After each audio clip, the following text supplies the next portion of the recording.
पहचान कभी कभी सिर्फ एक धोखा होती है।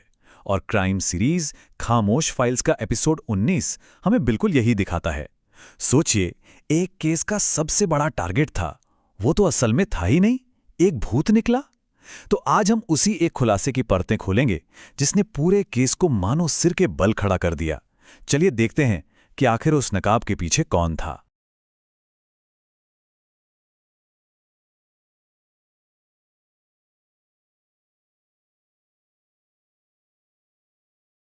एपिसोड की शुरुआत ही एक बहुत दमदार लाइन से होती है। हर नेटवर्क का एक चेहरा होता है जो सबको दिखता है, और एक दूसरा चेहरा जो असली खेल चलाता है। ये लाइन सिर्फ एक डायलॉग नहीं है, ये इस पूरे केस की चाबी है।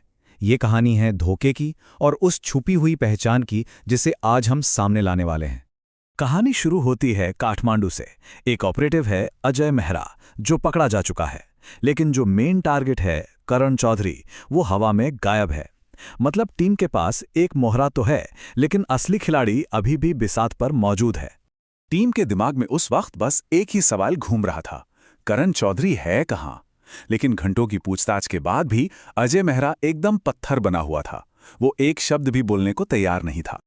और फिर मेहरा अपनी खामोशी तोड़ता है, पर किसी जवाब के साथ नहीं, बल्कि एक चेतावनी के साथ। वो कहता है, वो नहीं है जो तुम लोग समझ रहे हो। बस ये एक लाइन और इसने पूरे केस की मानो नींव ही हिला दी। अब जांचकर्ताओं के लिए सब कुछ, हर एक सुराग शक के घेरे में था। मेहरा की इस चेतावनी के बाद टीम समझो वापस जीरो पर आ गई। उन्होंने करण चौधरी की पहचान से जुड़े हर एक डॉक्यूमेंट, हर सबूत को फिर से खंगालना शुरू कर दिया। उन्हें उस झूठ को पकड़ना था जो इतने वक्त से सबकी आंखों के ठीक सामने था। और कागज पर तो करण चौधरी की प्रोफाइल एकदम परफेक्ट थी। पासपोर्ट असली, कंपनी के रिकॉर्ड्स बिल्कुल सही, और सारे फाइनेंशियल डॉक्यूमेंट्स भी वेरीफाइड। मतलब एक ऐसी पहचान जिस पर कोई भी आंख बंद करके भरोसा कर ले। लेकिन इस एकदम परफेक्ट दिखने वाली प्रोफाइल में एक एक बहुत बड़ी खामी थी। एक ऐसा कागज जो किसी भी इंसान के वजूद का पहला सबूत होता है, वही गायब था। उसका बर्थ रिकॉर्ड, जन्म प्रमाण पत्र कहीं था ही नहीं। और बस यही वो एक धागा था जिसे खींचते ही पूरी की पूरी कहानी उधड़ गई।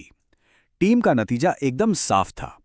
करण चौधरी नाम का कोई आदमी असल में था ही नहीं। उसका पूरा वजूद एक बहुत ही ध्यान से बनाया गया झूठ था। तो सवाल ये था कि अगर वो करण चौधरी नहीं था, तो आखिर था कौन? टीम ने उसकी तस्वीर को दुनिया भर के इंटरनेशनल डेटाबेस में खोजना शुरू किया, और बहुत जल्द नकाब के पीछे का असली नाम सामने आ गया। और ये हैं वो दो चेहरे। एक तरफ करण चौधरी का नकाब, एक साफ सुथरा बिजनेसमैन, और दूसरी तरफ है असली चेहरा, खतरनाक मास्टरमाइंड कार्लोस मिरांडा। एक को दुनिया देख रही थी, जबकि दूसरा पर्दे के पीछे से असली खेल चला रहा था। अब जरा कार्लोस मिरांडा की प्रोफाइल पर नजर डालते हैं। और ये करण चौधरी वाली प्रोफाइल से जमीन आसमान का फर्क रखती है। ये कोई छोटा मोटा अपराधी नहीं, ये तो एक इंटरनेशनल खिलाड़ी है। शेल कंपनियां बनाना, फर्जी इन्वेस्टमेंट करवाना, सीक्रेट पॉलिटिकल फंडिंग नेटवर्क चलाना, इन सब का मास्टर है वो।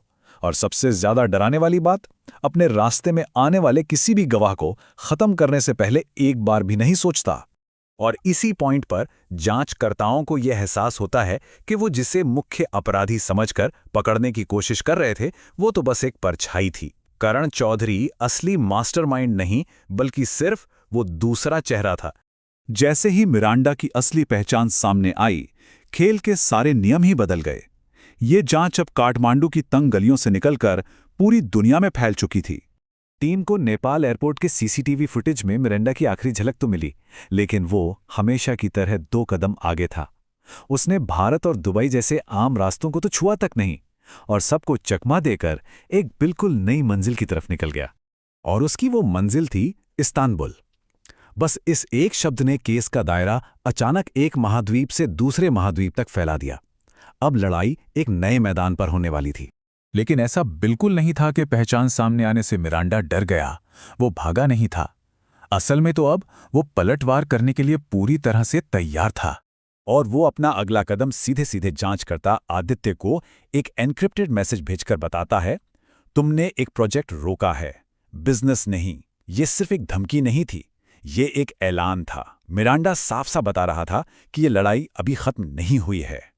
इस मैसेज से ये बात पानी की तरह साफ हो गई कि जिसे टीम एक पूरा क्रिमिनल नेटवर्क समझ रही थी, यानी प्रोजेक्ट होराइजन, वो तो मिरांडा के बहुत बड़े बिजनेस एम्पायर का सिर्फ एक छोटा सा हिस्सा था। तो अब जांचकर्ताओं के सामने सबसे बड़ा सवाल ये था कि मिरांडा का अगला कदम क्या होगा। वो अब कहां जाएगा? पूरी दुनिया उसके लिए एक शतरंज की बिसात थी और वो कहीं से भी अपनी अगली चाल चल सकता था। इस सवाल का जवाब अजय मेहरा के आखिरी शब्दों में छुपा था। जब उससे पूछा गया कि कार्लोस अब कहां जाएगा, तो उसने कहा, जहां पैसा है। मतलब मिरांडा की प्रेरणा सिर्फ और सिर्फ पैसा है, और वो वहीं मिलेगा जहां अगली बड़ी डील हो रही होगी। और एपिसोड हमें एक बहुत ही दिलचस्प सवाल पर लाकर छोड़ देता है। क्या होगा जब शिकारी ही शिकार बन जाए? क्योंकि अब बात सिर्फ पीछा करने की नहीं रही, अब जाल बिछाया जा रहा है।